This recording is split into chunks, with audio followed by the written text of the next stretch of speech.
বেড়েছে, কাল সারা রাত যন্ত্রণায় ছটফট করেছে। আমাদের বৈদ্যমশাই দাঁতের শল্য চিকিৎসা শিখতেই বাইরে গেছেন, আজকের মধ্যেই আশা করি চলে আসবেন। কিন্তু ও যে আর পারছে না।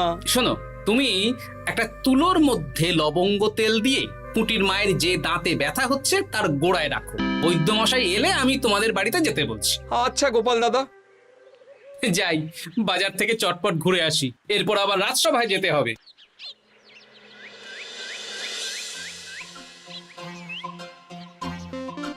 উফ, কি গরম রে বাবা, ছাতা নিয়ে বেরোলে ভালো হতো।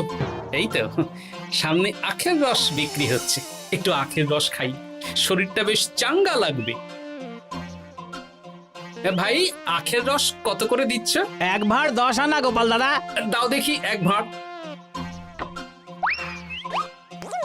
আরে, এই যন্ত্রটা কিন্তু দারুণ। ওই আমাদের রাজ্যের বিজ্ঞানী মশাইয়ের অবদান।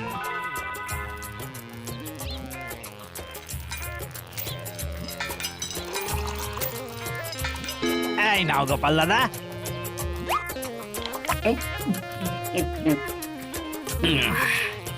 আহ, শান্তি। এই নাও ভাই, তোমার 10 আনা।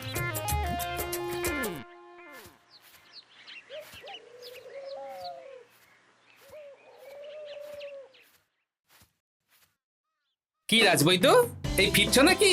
হ্যাঁ, এতদিন আমি দাঁতের চিকিৎসার ব্যাপারে তেমন কিছুই জানতাম না, এবার সব শিখে এসেছি। ভালোই করেছো, তুমি একেবারে প্রথম রোগীকে দেখে তারপর রাজসভায় এসো। প্রথম রোগী? পুটির মা গো, কালকে সারা রাত যন্ত্রণায় ঘুমোতে পারেনি। আরে আর বলো না, কদিন আগেই পুঁটির মাকে নিয়ে পুঁটির বাবা আমাদের বাড়িতে এসেছিল। দেখলাম ওই বাড়ির দাঁতে বিস্তর সমস্যা। সেই জন্যে দাঁতের শল্য চিকিৎসা শিখতে চলে গেলে? ঠিক তাই, আমি ব্যথা কমার পথ্য দিয়ে এসেছিলাম। দেখি এবার দাঁতটা তুলেই দিতে হবে। তাহলে তুমিও পুটিদের বাড়িতে যাও, আমি বাড়িতে থলে রেখে আসছি। আজ না হয় দুজনে একটু দেরি করেই রাজসভায় যাব। বেশ বেশ।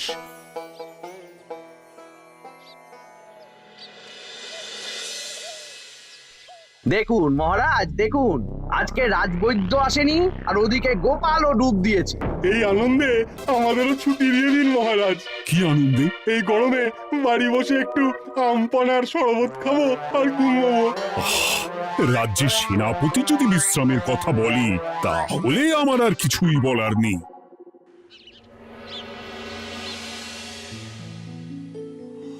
এই তো দাঁতটা পুরো পোকায় খেয়ে নিয়েছিল।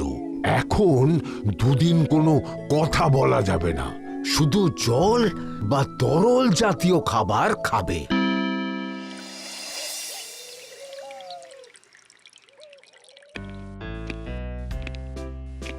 ওই তো গোপাল আর রাজবৈদ্য দুজনে একসাথে রাজসভায় ঢুকছে। রাজবৈদ্য মশাই ওনার জীবনের প্রথম শল্য চিকিৎসা করছিলেন, তাই আমিও দেখছিলাম। তা কি রাজবৈদ্য, সফল হয়েছো? হ্যাঁ মহারাজ, পুঁটির মায়ের একটা মাড়ির দাঁত পোকায় খেয়ে নিয়েছিল, সেটাই তুলে দিলাম। ভালোই হলো, আমাদের রাজ্যে কোনো দাঁত তোলার বৈদ্য বা চিকিৎসক ছিল না। এখন তুমি সাধারণ রোগ ব্যাধি নিরাময়ের সাথে সাথে দাঁতের চিকিৎসাও করবে। কিন্তু মহারাজ, একটা যে সমস্যা আছে। আবার কি সমস্যা? আমি যে দাঁতের শল্য চিকিৎসা করি, এটা তো আর রাজ্যবাসী জানে না, তাই কতজন আর আমার কাছে আসবে সে নিয়ে আমার সন্দেহ আছে। মানে তুমি চাইছো যাতে তোমার কাছে বেশ কিছু রোগী তাড়াতাড়ি আসুক, যাতে তুমি অনুশীলনও করতে পারো, তাই তো? একদম ঠিক ধরেছেন মহারাজ, কাজ না করলে হাত পাকাবো কি করে? তাহলে ঢেড়া পিটিয়ে বলে দিলেই তো হয়। এতে তেমন ভালো কাজ হবে বলে মনে হয় না। তা তুমি কি বলতে চাইছো গোপাল? প্রচার হবে, কিন্তু একটু অন্যভাবে। কিভাবে? আজ বিকেলে আমি রাজবৈদ্যর হয়ে প্রচার করব, শুনে নেবেন। বেশ। শুনুন শুনুন শুনুন, আমাদের কৃষ্ণনগরের রাজবৈদ্য এখন দাঁতের শল্য চিকিৎসাও করছেন। যারা যারা আমাদের রাজবৈদ্যের কাছে দাঁত তোলাবেন, তাদের দাঁত তোলার পরে দুদিন কোনো শত্রু থাকবে না। চিকিৎসার সময় সকাল 7টা থেকে সকাল 10টা পর্যন্ত।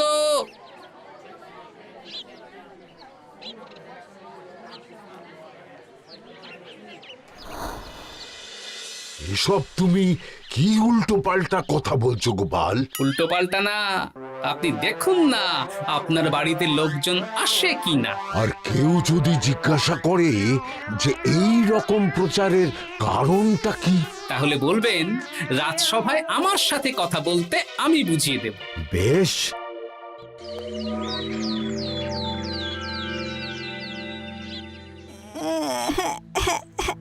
তোকে বারবার বলি এত মিষ্টি গুড় কাঠি খাস না। কি করব বাবা, কি ব্যথা।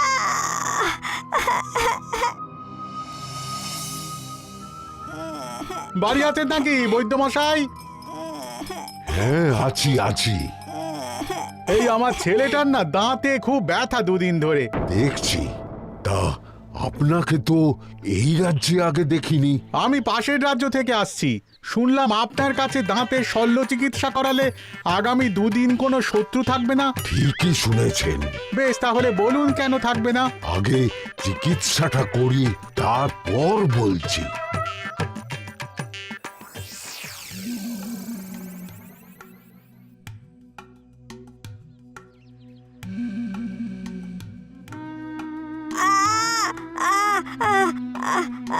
আর চিন্তা নেই, এখন দুদিন কোনো কথা বলা যাবে না। এবার তো বলুন আমার ছেলের আগামী দুদিন কোনো শত্রু থাকবে না কেন? আজকে রাজসভায় চলে আসুন, ওখানে গোপাল এই প্রশ্নের উত্তরটা দিয়ে দেবেন। তা বৈদ্য, তোমার কাছে আজকে কেউ এসেছে? সকাল সকাল দাঁত তুলে এলাম মহারাজ। বাবা, একদিনের প্রচারই এই ব্যাপার? মহারাজ, মহারাজ, বাইরে কয়েকজন অপেক্ষা করছে, তারা গোপাল দাদার থেকে কিছু জানতে চায়। তাদের ভিতরে আসতে বলো।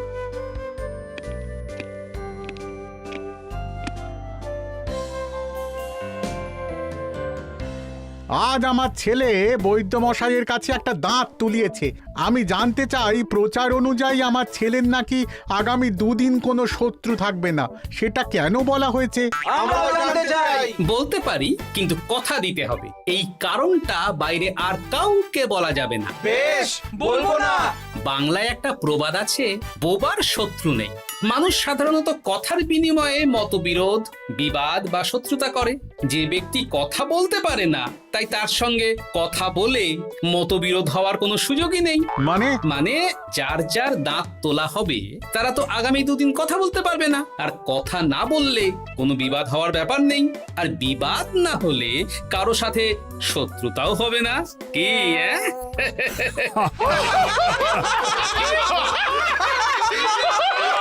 এই জন্যই তুমি হাসির রাজা গোপাল ভাঁড়। কে তোমার কথা শুনতে যাবে?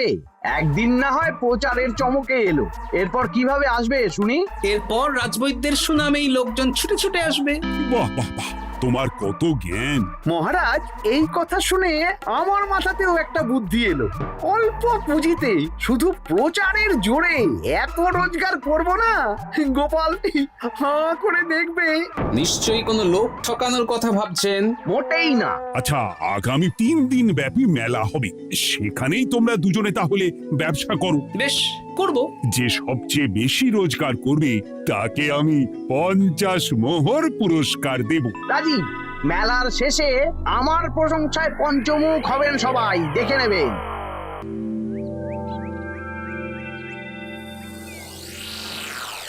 খুব তো বড় মুখ করে বলে এলেন যে ব্যবসা করবেন মেলার মাঠে। তা আপনি কি ব্যবসা করবেন শুনি? ভাগ্য পরীক্ষার দোকান দেব।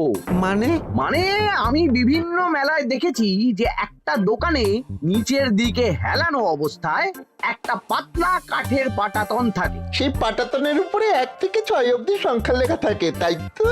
হ্যাঁ, যারা মেলায় ভাগ্য পরীক্ষা করতে আসবে তাদের ফাঁপা লোহার 6টা বল দেয়া হবে। যদি ওই 6টা বলই 6 নম্বর লেখা খোপের মধ্যে ঢোকাতে পারে তাহলে প্রথম পুরস্কার পাবে।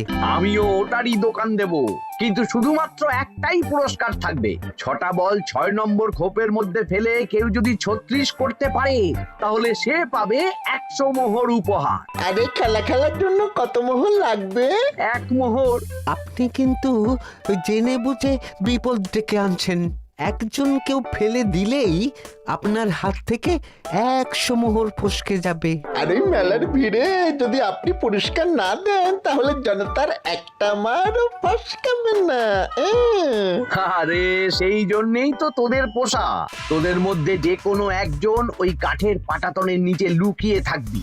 যখনই দেখবো কেউ 36 করে ফেলছে আমি গলা ঠাকরাবো আর তোরা কাঠের পাটাতনটা হালকা করে নিচ থেকে নাড়িয়ে দিবি। এটা তো দারুণ বুদ্ধি। কি বলছো গোপাল, তুমি আখের রসের দোকান দেবে? হ্যাঁ, এই গরমে আখের রসের বেশ চাহিদা। তোমার বানানো ওই যন্ত্রের চাকা ঘোরাবো আর আমার ভাগ্যের চাকা ঘুরবে। সে ঠিক আছে, আমার কয়েকটা যন্ত্র বানানোই আছে। তুমি না হয় মেলায় ব্যবহার করো 3 দিন। ব্যাস, আর চিন্তা নেই।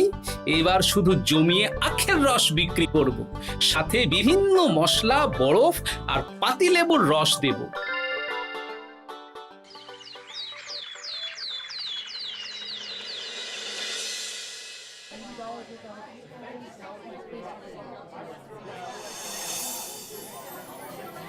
এই দোকানের পানীয় খেয়ে মন হবে বশ। গোপাল ভাঁড় নিয়ে এসেছে ঠান্ডা আখের রস। আরে গোপাল দাদা, তুমি আখের রস বিক্রি করছো? ঠান্ডা আখের রস কত করে গো গোপাল দাদা? 1 ভাঁড় মাত্র 10 আনা। 6 ভাঁড় দাও। এক্ষুনি দিচ্ছি। আসুন আসুন আসুন, সবাই আসুন। আসুন আসুন আসুন, এদিকে আসুন, এদিকে আসুন, ভাগ্য পরীক্ষা করুন। 1 মোহরে 100 মোহর।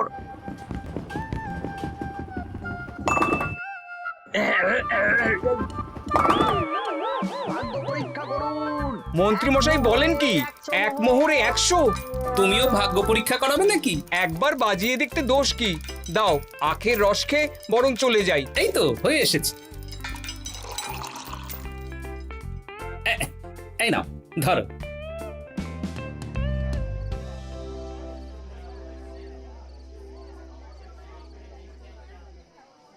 কি মন্ত্রী, ব্যবসা কেমন চলছে? ভালোই। আপনি একবার ভাগ্য পরীক্ষা করে দেখবেন নাকি মহারাজ? না না না, আমি এসবে নেই। জানি আপনার কাছে 100 মোহর নস্যি, তবুও 1 মোহরের বিনিময়ে চেষ্টা করে দেখুন না। আচ্ছা, এত করে বলছো যখন, দেখি। 1 মোহরে 6টা বল। বাবা বাবা বাবা, দেখুন মহারাজ, চেষ্টা করে।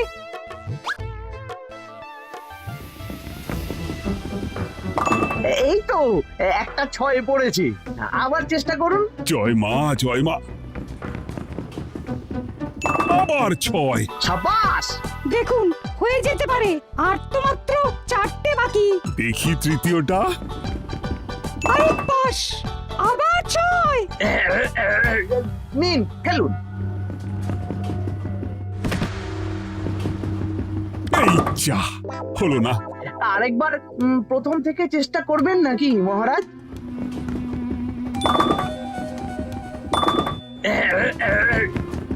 না, এবারেও হলো না। 2 মোহর জলে। অন্য সব জায়গায় বাকি সংখ্যাতেও পুরস্কার থাকে, আপনার এখানে নেই কেন? আমার এখানে ধামাকা পুরস্কার, তাই বাকি আর কিছু রাখিনি। 36 করতে পারলেই 100 মোহর। এই নাও মন্ত্রী, 2 মোহর।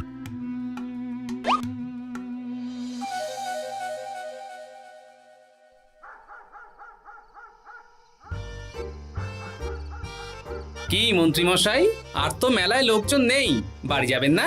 তুমি যাও না, আমি একটু পরে যাব। বেশ, আমি এগোলাম। গোপাল আর মন্ত্রী, তোমাদের কার কেমন রোজগার হয়েছে একদিনে? মহারাজ, কালকে আমার 7 মোহর 20 আনা রোজগার হয়েছে। আমার 70 মোহর, কিন্তু খরচ কিছুই হয়নি, কারণ কেউ 36 করতে পারেনি মহারাজ। বাহ বাহ বাহ। আমি তো বলেছিলাম আমি যখন ব্যবসা করব গোপাল আমার ধারে কাছে দাঁড়াতে পারবে না। বেশ, এখনো তো আজ আর কাল 2 দিন মেলার বাকি আছে। দুদিনেও আমার দুটো কানা করিও খরচ হবে না, শুধুই রোজগার। গোপাল যতই প্রচার করুক আর যতই ভালো আখের রস বানাক না কেন, আমার ব্যবসাকে টপকাতে পারবে না। ঠিক আছে, আজকে আমি একবার ভাগ্য পরীক্ষা করে দেখবো। আমার দোকানে সুস্বাগতম। নাও সেনাপতি, চেষ্টা করে দেখো। দিন বল। আমিও সেনাপতির খেল দেখতে এলাম। প্রথম বল, এই যে গড়িয়ে গড়িয়ে গড়িয়ে 6 নম্বর, সাব্বাস সেনাপতি। আবার 6, তৃতীয়, চতুর্থ, পঞ্চম, আরেকটা ফেলতে হবে। নাও সেনাপতি, ষষ্ঠ বল। এই যা, হলো না। এটা কি হলো? আবার চেষ্টা করো তো সেনাপতি। হ্যাঁ, 3টে হয়ে গেছে, এবার 4 নম্বর। এই যা, 4 নম্বরে চলে গেল। চাই ব্যাপারটা কি? মন্ত্রী মশাই গলা খুসখুস করার পরের বলটাই পরপর দুবার অন্য ঘরে পড়ল। নিশ্চয়ই কোনো রহস্য আছে। না, আজকে রাতে ব্যাপারটা দেখতে হবে। চলুন মন্ত্রী মশাই, পুরো মাঠ ফাঁকা, একা একা মশা মারবে নাকি? আমি পরে যাব, তুমি যাও তো। বেশ। ব্যাপারটা কি? আমাকে তো নজর রাখতে হচ্ছে। না, একটা গাছের পিছনে লুকিয়ে পড়ি, মন্ত্রী মশাই গেলে ওনার পিছু নেব। দেখুন মন্ত্রীমশাই, পরপর 2 দিন আমি পাটাতনের নিচে ছিলাম। আগামীকাল ঘটাকে থাকতে বলুন। বেশ, তাই হবে। আর অত জোরে গলা খাঁকড়াবেন না, কেউ যদি সন্দেহ করে ব্যাপারটা বুঝে যায় মুশকিল হয়ে যাবে। আরে কেউ বুঝবে না, অনেক রাত হলো, চল চল চল চল চল। আচ্ছা, এই ব্যাপার। তাই ভাবি 2 দিন ধরে একটাও কেউ পারলো না কেন? কাল আমিও মজা দেখাবো।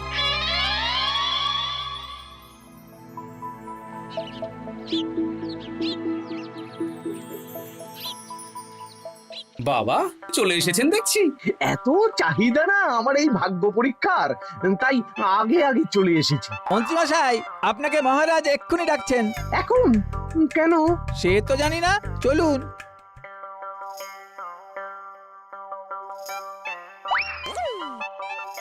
এই বেটা ঘটা, এবার বেরো। এ কি গোপাল দাদা, তুমি? হ্যাঁ আমি। খুব চালাক ভেবেছিস না?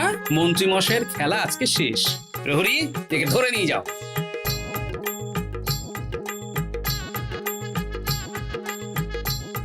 বিজ্ঞানী, তুমি তোমার চুম্বক নিয়ে এসেছো তো? হ্যাঁ, এবার 6 নম্বরের নিচে একটা টান টান করে সমান রেখা টানতে হবে, আগা থেকে গোড়া অবধি। তুমি তো সব সকালে বুঝিয়েই দিয়েছো। দাঁড়াও, দাগটা টেনে নি। একদম 6 নম্বর খোপ অবধি যাচ্ছে, সেই অনুযায়ী টান টান করে দাগ টানো। টানছি, তুমি বাইরে নজর রাখো। নজর রাখছি। কাজ হয়ে গেছে, তুমি একবার অনুশীলন করে দেখে নাও। হ্যাঁ দেখছি। শুরু করো। শুরু করছি। একদম পাক্কা আছে। দূর, কেউ ডাকেনি, অকারণে সময় নষ্ট করলো। কতগুলো খদ্দের ফিরে গেছে কে জানে। কি হলো মন্ত্রী মশাই, এত রাগ কিসের? রাগ হবে না, ওরই বেটা আমার সাথে মজা করছিল। বেশ অনেকজন খদ্দের ফিরে গেল, আমার কত ক্ষতি হয়ে গেল। আমি খেলে আপনার ক্ষতিপূরণ দিতে পারি। তুমি খেলবে? হ্যাঁ, ভাগ্য পরীক্ষা করতে দোষ কোথায়? ওই তো বেশ কয়েকজন সভাসদেরা আসছেন, সবার সামনেই খেলবো। তাহলে শুরু করি। হ্যাঁ, শুরু করো। এই বল যা, 6 নম্বরে যা। আরে বাস, গোপালের ফেলাপল তো গড়ালো না, সোজা 6 নম্বরে চলে গেল। এই দেখুন, আবার যাবে। বলকে আমি বলবো, বল কথা শুনবে। এই বল যা তো, 6 নম্বরে যা। আবার 6, আবার 6। আবার 6। কি এটা কি হচ্ছে? যা বল, এটাও 6 নম্বরে যা। আবার 6, 100 মোহর। হ্যাঁ, এটা কি করে হলো? দিন মন্ত্রী মশাই, 100 মোহর দিন। ইয়ে না, মানে মন্ত্রী দাও বলছি। আমি আবার খেলবো। ছয়। আবার 6। আবার 100 মোহর। আর নেই। এই ঘটা, আর কি করছিসটা কি? ঘটা নেই মন্ত্রীমশাই, আমি আছি। আর আছে আমার চুম্বক। মানে তোমার কারসাজি ধরা পড়ে গেছে মন্ত্রী। গোপাল আমাদের সব বলেছে। হ্যাঁ, আপনি যেমন ছলনা করে ভাগ্য পরীক্ষার ব্যবসা করছিলেন, তেমনি গোপালও ছলনা করে আপনার ব্যবসা উল্টে দিল। তাহলে শেষমেশ কে জিতলো?